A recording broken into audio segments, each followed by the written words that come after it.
welcome to Getting Into Raw Cooking with Zane. We're going to quickly whip up a batch of almond milk, which is great to have in the fridge to put over your cereals and breakfasts or to use in loads of other recipes. So almond milk is a really simple one for you to make. Almonds are the only alkaline nut. They're really great for you to include in your regular eating plan. And you're going to pop 1 cup of almonds straight in the bottom of your blender jug. To finish, you add 1 litre of filtered water.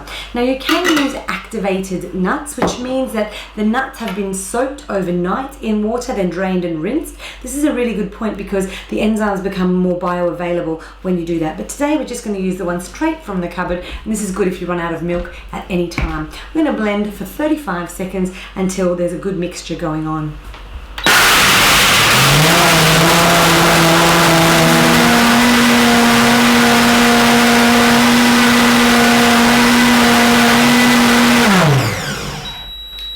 Seconds feels like a long time when the blender's going. Now you can leave the mixture like this and strain it through your nut milk bag into a bowl, or if you're going to use it with kids, they usually like it a little bit sweeter. So to give a nice edge, pop in 2 dates with the pits removed, a little crunch of Himalayan rock salt or Celtic sea salt.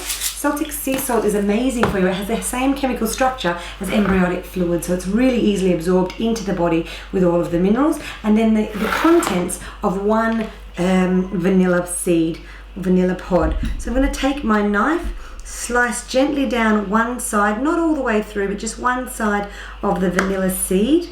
Once I've got to the end, I can peel that open and then use the edge of a spoon to scrape out the tiny little seeds that are inside the vanilla seed. There we go.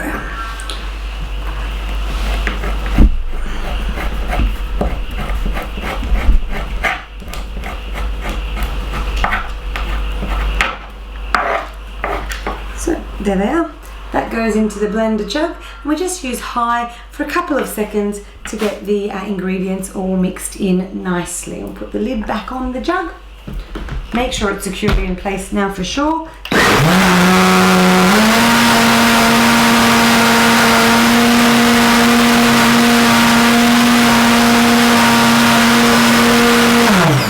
Only a few minutes required, a few seconds required for that.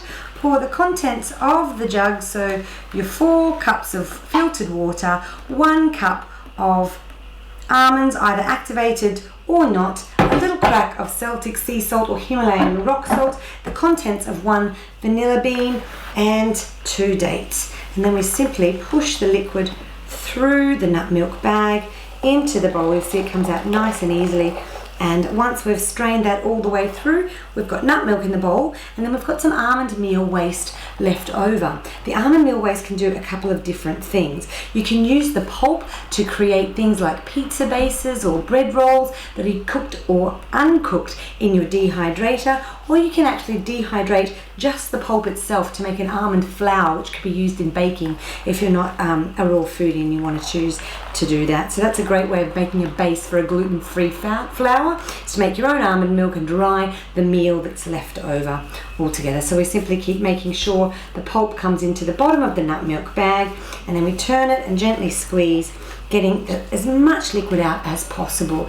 We've put 4 cups of water in, and we usually yield about 4 cups or 1 litre of almond milk at the end. The best way to store this is in a jar, a glass jar, in the refrigerator. I'll pop that aside for now. I'll dehydrate that one a little bit later, and we'll pour our almond milk straight into this jug. Now it can be stored in the fridge, best use between 4 to 5 days, but I've left mine up to 7 days before with no problems at all. And let me guarantee you, this is much cheaper than the $5 that you'll spend on an almond milk in the supermarket. Got no additives, no preservatives, and it tastes great. So if you enjoyed that one, don't forget to leave a comment, and I'll see you next time. Ciao for now.